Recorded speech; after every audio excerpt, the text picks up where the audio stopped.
अगर आप अकाउंट्स का इंटरव्यू देने जा रहे हैं तो ये वीडियो आपको बहुत मदद करने वाला है। ये वीडियो देखने के बाद आप इजीली क्रैक कर सकते हैं अपना इंटरव्यू। तो this video is related to TDS interview question and answer. काफी कमेंट आ रहे थे कि मैम इस पे वीडियो बनाइए, तो मैंने कोशिश किया है इस पे वीडियो बनाने का।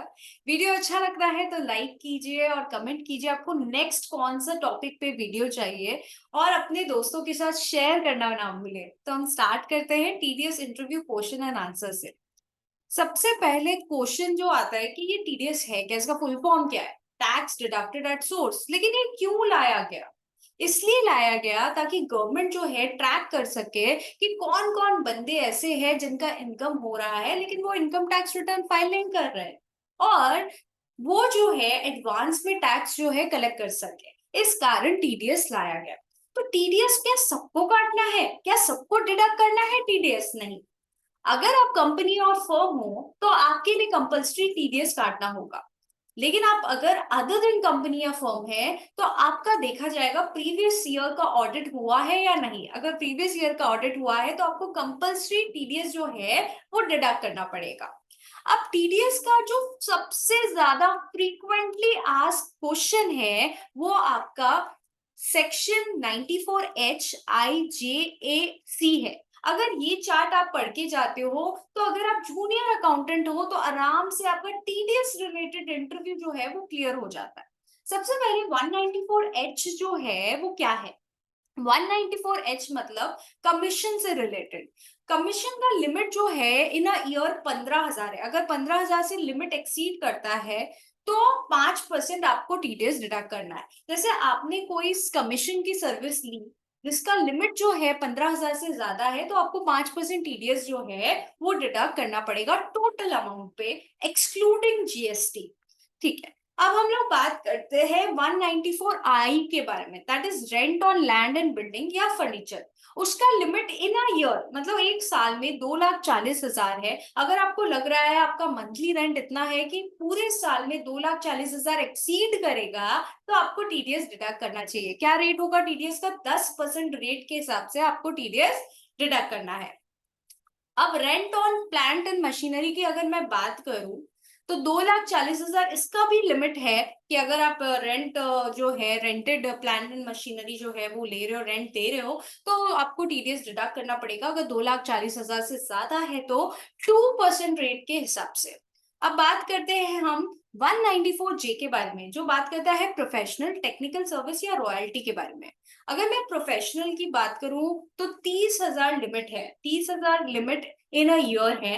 और इसका रेट अगर मैं प्रोफेशनल की बात करूं तो 10% है, और टेक्निकल की अगर मैं बात करूं तो 2% है, और रॉयल्टी के केस में भी 2% टीडीएस का रेट है अगर आपका 30,000 इन अ ईयर क्रॉस हो रहा है तो। अब बात करते हैं इंटरेस्ट ऑन बैंक या पोस्ट ऑफिस डिपॉजिट।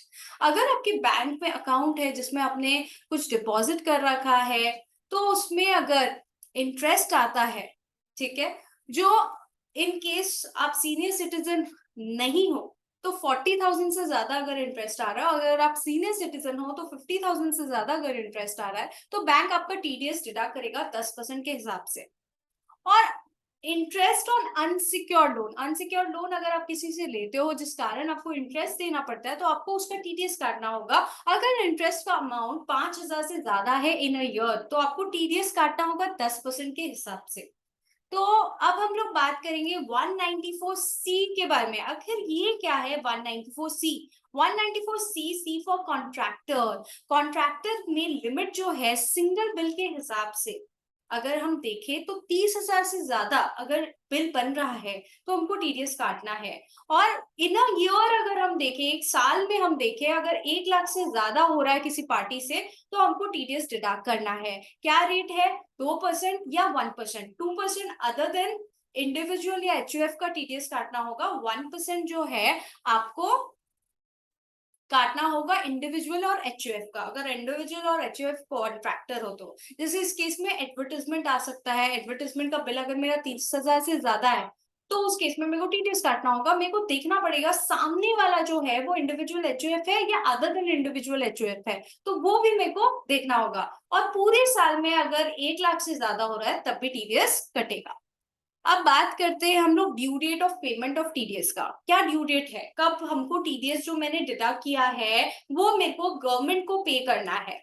तो 7th ऑफ नेक्स्ट मंथ, अगर सपोज कीजिए मैंने अप्रैल महीना में टीडीएस डिडक्ट किया है तो मुझे 7 मई से पहले या 7 मई तक मुझे टीडीएस जो है गवर्नमेंट को जमा देना होगा। नेक्स्ट इंटरेस्ट क्या होगा, अगर टीडीएस मैंने डिडक्ट कर दिया बट पे नहीं किया तो 1.5% पर मंथ और part of the month. Per month और पार्ट ऑफ द मंथ मतलब ये कि अगर आपका जो आपने इंटरेस्ट जो है वो डिडक्ट कर लिया लेकिन पे जो है नहीं किया, अगर 1 महीना से ऊपर हो जाता है तो वो 2 महीना लिया जाएगा। पार्ट ऑफ द मंथ को भी हम 1 महीना मानेंगे, ठीक है। तो इसमें 1.5% पर मंथ का रेट है और टीडीएस आपने डिडक्ट ही नहीं किया तो उस केस में आपको 1% पर मंथ और पार्ट ऑफ द मंथ जो है वो इंटरेस्ट देना पड़ेगा, ठीक है। इंटरेस्ट का ये रेट है, आपसे पूछा जा सकता है इंटरव्यू में कि इंटरेस्ट का क्या रेट है, ड्यू डेट क्या है टीडीएस का। नेक्स्ट टीडीएस का रिटर्न। टीडीएस का रिटर्न कब तक आपको भरना है, तो 31st of next month of quarter end except last quarter. इसका मतलब क्या है, जैसे अप्रैल मई जून का अगर हम बात करें तो 31 जुलाई तक, जुलाई अगस्त सितंबर, 31 अक्टूबर तक हमको टीडीएस का रिटर्न भरना है। और in case of last quarter, last quarter होता है जनवरी फरवरी मार्च, आपको कब तक टीडीएस का रिटर्न भरना है, 31 मई तक, ना कि 30 अप्रैल तक। इसमें 31 मई है, आपको 1 महीने का और एक्सटेंशन मिला है। अब लेट फीस की अगर हम बात करें, अगर हम रिटर्न फाइलिंग में देरी करते हैं तो 200 रुपया पर डे हमको लेट फीस लगता है, subject to maximum amount of TDS. अगर मेरा मैक्सिमम अमाउंट ऑफ टीडीएस है 400 रुपया और हम 3 दिन का लेट किए हैं तो आपका 200 रुपया पर डे के हिसाब से हो गया 600 रुपया। लेकिन आपको लगेगा कितना, जो मैक्सिमम अमाउंट ऑफ टीडीएस है दैट इज 400 रुपया, उतना ही आपका लेट फीस आएगा। तो ये जो चार्ट है वो मैं तो बोलूंगी इसको फॉलो करो। आप जूनियर अकाउंटेंट हो तो ये पढ़ के चले जाओ, आपका टीडीएस रिलेटेड इंटरव्यू आराम से क्रैक हो जाएगा। ये चार्ट चार्ट पूरा आपको पढ़ के जाना है। नेक्स्ट अब कुछ कुछ क्वेश्चन पूछे जा सकते हैं, जैसे टीडीएस किस पे डिडक्ट होता है, वैल्यू इंक्लूसिव या एक्सक्लूसिव ऑफ जीएसटी। अब जीएसटी जो इंक्लूड करके वैल्यू है, क्या हम उस पर टीडीएस डिडक्ट करेंगे? नहीं, उस पे हम टीडीएस डिडक्ट नहीं करेंगे। हम जीएसटी को हटा के जो वैल्यू आएगा दैट इज टैक्सेबल वैल्यू, जिसपे जीएसटी हमको लगाना है, जीएसटी को हटा के जो वैल्यू आएगा उस पे हम टीडीएस डिडक्ट करेंगे। Rate of TDS if pan not available, अगर मेरा सामने वाले का परमानेंट अकाउंट नंबर मेरे पास नहीं है तो हम उसका टीडीएस कितना डिडक्ट करेंगे, 20%, ठीक है। Suppose in case of TDS on contractor, limit is 30,000 per bill. If the same exceed 30,000, whether its TDS is deducted on value exceeding 30,000 or whole amount. Suppose कीजिए बिल का वैल्यू 30,000 से exceed कर रहा है, तो 30,000 से जो एक्सीड कर रहा है जितना अमाउंट, जैसे 40,000 का बिल है तो 10,000 पे टीडीएस काटना है या पूरा 40,000, तो पूरे 40,000 पे अपन को टीडीएस काटना होगा। Next, in case of TDS, payment is made on 8th of next month. Interest will be charged on how many months? एक दिन मैंने डिले कर दिया तो मेरा कितना दिन का इंटरेस्ट हो गया, 2 महीने का हमको इंटरेस्ट देना पड़ जाएगा, क्योंकि पार्ट ऑफ द मंथ या पर मंथ दिया हुआ है, उसमें एक दिन भी आप 1 महीना माना जाएगा, ठीक है। तो 2 महीने का आपको इंटरेस्ट चुकाना पड़ जाएगा। In case payment to party not made is TDS deductible. Suppose कीजिए मैंने पेमेंट ही नहीं किया पार्टी को, तो क्या मेरा टीडीएस कटेगा? हाँ, मुझे टीडीएस काटना पड़ेगा, क्योंकि पेमेंट और credit which ever is earlier, अगर मैंने बुक्स में रिकॉर्ड कर दिया है लेकिन अभी तक मैंने उसे पेमेंट नहीं किया, रिकॉर्ड क्या कर दिया, एंट्री, नॉर्मल ड्यू एंट्री मैंने रिकॉर्ड कर दिया, तो मुझे टीडीएस तो डिडक्ट करके गवर्नमेंट को देना ही पड़ेगा इवन इफ मैंने पेमेंट नहीं किया है तो, क्योंकि पेमेंट और credit which ever is earlier. अब बात करते हैं, अगर और भी क्वेश्चन पूछा जाए तो क्या क्वेश्चन पूछा जा सकता है, section 192 salary related, TDS on salary. तो टीडीएस ऑन सैलरी जो है वो आपसे पूछा जा सकता है कि कब डिडक्ट होगा, क्या फॉर्मूला होगा उसका डिडक्शन का। तो TDS is deducted at the time of actual payment of salary and not during the accrual of salary. जब आप एक्चुअली पे करोगे ना सैलरी, तब आपका टीडीएस आप डिडक्ट करोगे। It means tax will be deducted if your employer पे सैलरी इन एडवांस और at the time of salary payment in arrears, जब आप पे करोगे, अदर आप एडवांस में पे करो या अरियर्स में पे करो, जब आप पे करोगे तब आपको टीडीएस डिडक्ट करना है। In case your estimated salary is not more than basic exemption limit, tax amount will be zero and hence TDS will not be deducted. अगर आपका बेसिक एग्जेम्पशन लिमिट जो इनकम टैक्स के अनुसार 2.5 लाख का है, 2.5 लाख से कम आपका जो है पूरे साल का सैलरी आ रहा है, सैलरी या अदर इनकम को मिला के, तो उस केस में आपका टीडीएस डिडक्ट नहीं होगा। यही सेक्शन 192 बोलता है। अब एक न्यूली इंट्रोड्यूस सेक्शन है, तो जो सीनियर अकाउंटेंट है उनसे काफी पूछा जा रहा है, दैट इज 194R। ये 194R है क्या? 194R होता है deduction of TDS on providing any benefit और perquisite to a resident should arise either from carrying out of business or from exercising our profession, whether convertible into money or not। Suppose कीजिए कोई social media influencer है, उससे हम अपने product का promotion कराते हैं और उसके बदले में वो प्रोडक्ट ही उसे दे देता है, तो उस केस में मुझे उसका टीडीएस काटना पड़ेगा। अब आप बोलोगे मैम उसका टीडीएस कैसे काटेंगे? वो प्रोडक्ट का हम वैल्यूएशन कैसे करेंगे? जो प्रोडक्ट हम उसको दे रहे हैं, ना कि उसको कैश में कुछ अमाउंट दे रहे हैं, ठीक है? तो उस केस में आपको एप्लीकेबिलिटी क्या है, टीडीएस डिडक्टर कौन होगा, रेट ऑफ टीडीएस क्या होगा, थ्रेशोल्ड लिमिट क्या होगा, नॉन एप्लीकेबिलिटी क्या होगा, सारा चीज बताना होगा। एप्लीकेबिलिटी कब से है? 1 जुलाई 2022 से ये एप्लीकेबल है। अगर आप किसी को प्रोडक्ट दे रहे हो या कुछ काइंड में दे रहे हो, तो उस केस में आपको टीडीएस डिडक्ट करना पड़ेगा, kind whether it is convertible into money और नॉट। ठीक है। टीडीएस डिडक्टर कौन होगा? अगर आप इंडिविजुअल या एचयूएफ को छोड़ के कोई और पर्सन हो, जैसे कंपनी, फर्म, कुछ भी, तो उस केस में आपके ऊपर ये सेक्शन 194R एप्लीकेबल है। 194R किसके लिए है? बेनिफिट या परक्यूजिट आप किसी को दे रहे हो तो, ठीक है। जैसे मैंने आपको सोशल मीडिया इन्फ्लुएंसर का एग्जांपल बताया। नेक्स्ट, अगर आप इंडिविजुअल या एचयूएफ हो, तो उस केस में आपका प्रीवियस ईयर का टर्नओवर या ग्रॉस रिसीप्ट बिजनेस से 1 करोड़ से ज्यादा है या प्रोफेशन से 50 लाख से ज्यादा है, तो आपको टीडीएस डिडक्ट करना होगा। टीडीएस आपके लिए एप्लीकेबल हो जाएगा। रेट ऑफ टीडीएस 10% है 194R में। थ्रेशोल्ड लिमिट क्या है? 20,000 ड्यूरिंग अ फाइनेंशियल ईयर। जो वैल्यू आ रहा है, अगर 20,000 से ज्यादा है फाइनेंशियल ईयर में किसी पर्टिकुलर पर्सन को, तभी तभी आपको टीडीएस डिडक्ट करना है। वैल्यूएशन कैसे करेंगे?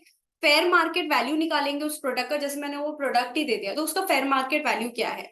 Benefit purchase before providing minus purchase price, ठीक है।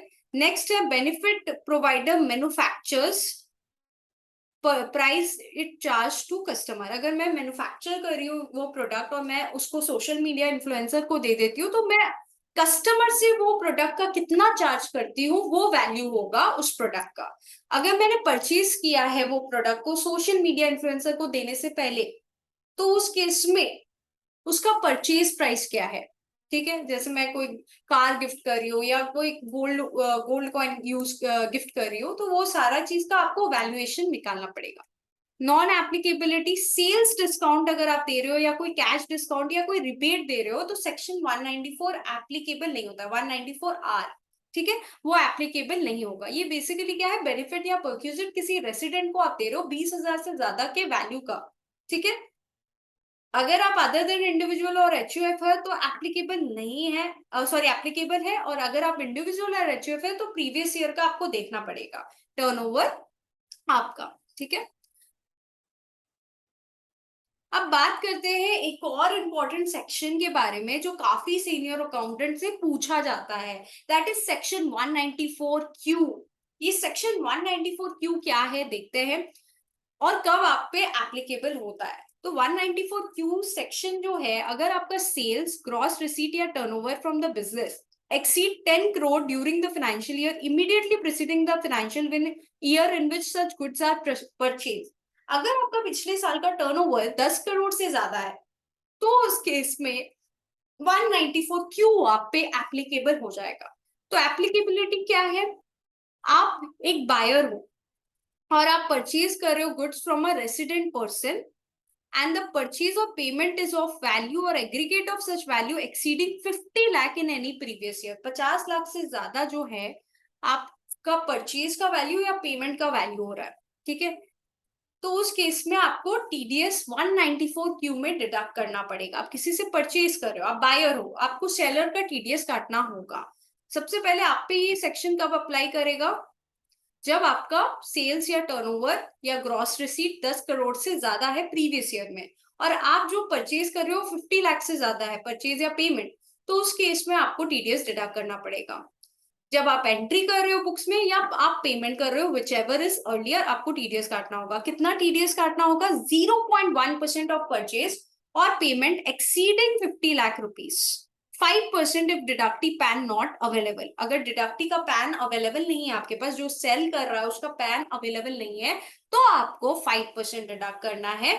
और ऐसे आपको 0.1% डिडक्ट करना है परचेज या पेमेंट पे जो 50 लाख से ऊपर है। इन अ ईयर अगर 50 लाख से ऊपर है उस पे, जैसे 60 लाख है तो 10 लाख पे आपको 0.1% टीडीएस काटना है सेक्शन 194Q में।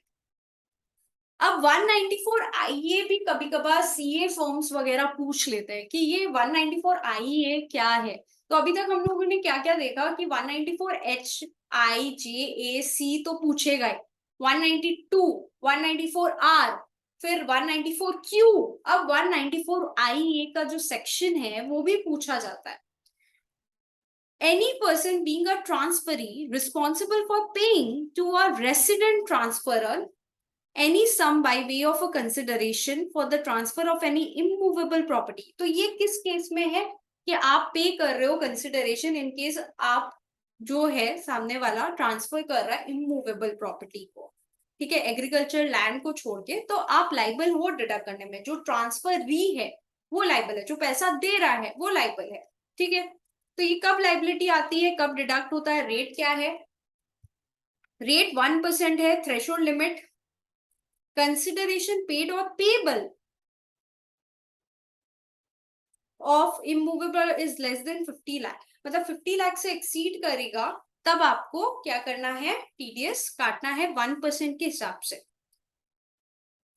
Credit to the account of payee और पेमेंट, पेई का जो भी क्रेडिट होगा जब भी आप करोगे, या payment which ever is earlier, आपको टीडीएस काटना होगा 1% के हिसाब से, ठीक है। 1% के हिसाब से टीडीएस कटेगा अगर आपका इमूवेबल प्रॉपर्टी जो है उसका कंसिडरेशन पेड या पेबल 50 लाख से ज्यादा है तो, ओके। नेक्स्ट इज चलान 281। ये चलान 281 क्या है, ये भी आपसे पूछा जा सकता है। तो facility to deposit tax online, जो टैक्स आप डिपॉजिट कर रहे हो वो आप ऑनलाइन भी डिपॉजिट कर सकते हो चलान 281 से। तो उसका प्रोसेस क्या है? सबसे पहले आपको टैक्स इंफॉर्मेशन नेटवर्क ओपन करना है। आपको गूगल में टैक्स इंफॉर्मेशन नेटवर्क ओपन करना है, फिर सिलेक्ट करना है चलान 281। उसके बाद आपको इंफॉर्मेशन प्रोवाइड करना है। क्या क्या इंफॉर्मेशन प्रोवाइड करना है? जैसे आपका डिडक्टी को सिलेक्ट करना है कि कंपनी डिडक्टी है तो 0020 आपको सिलेक्ट करना है। नॉन कंपनी डिडक्टी है, सामने वाला नॉन कंपनी डिडक्टी है तो 0021। Select the type of TDS payment, TDS payable by the tax payer, TDS under regular assessment, ठीक है, ये आपको सिलेक्ट करना है। मोड ऑफ पेमेंट क्या, आप नेट बैंकिंग करोगे या डेबिट कार्ड करोगे, आपको टैन नंबर देना है, असेसमेंट ईयर देना है, पर्सनल इंफॉर्मेशन और कैप्चा देना है। उसके बाद आपको प्रोसीड करना है।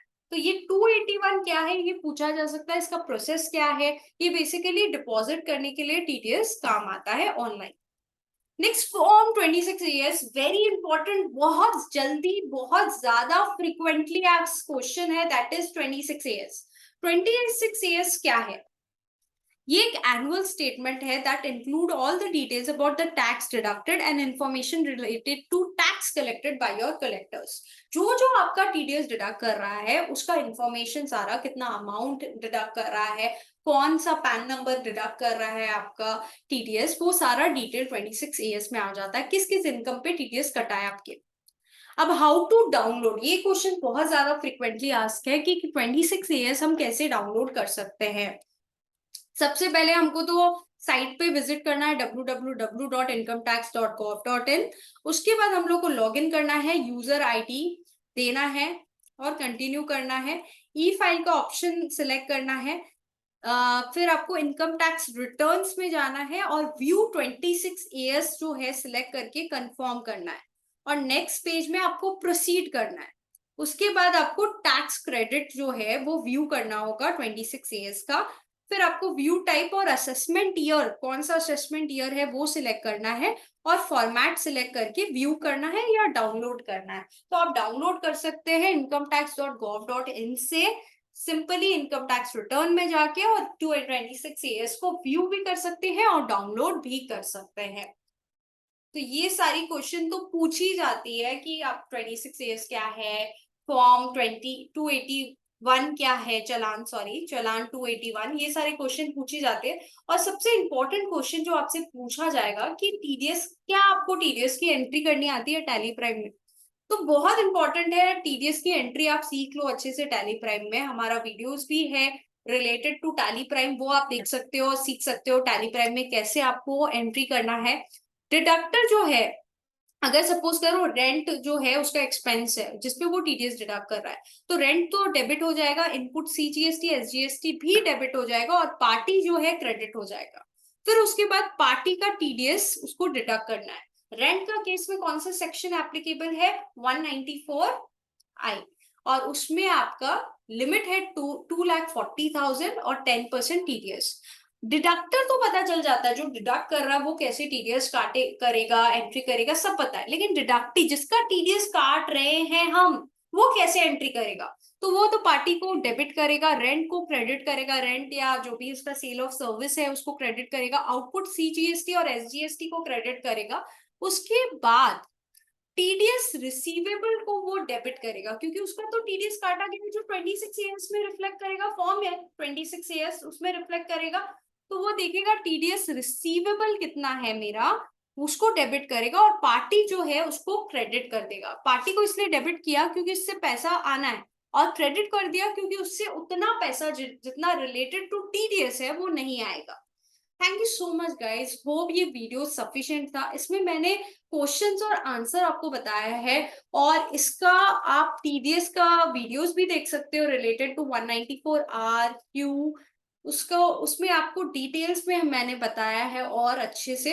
Thank you so much guys, अगर वीडियो अच्छा लगता है तो लाइक कमेंट और शेयर करना ना भूले, और सब्सक्राइब करें हमारे चैनल को सबसे पहले वीडियो पाने के लिए।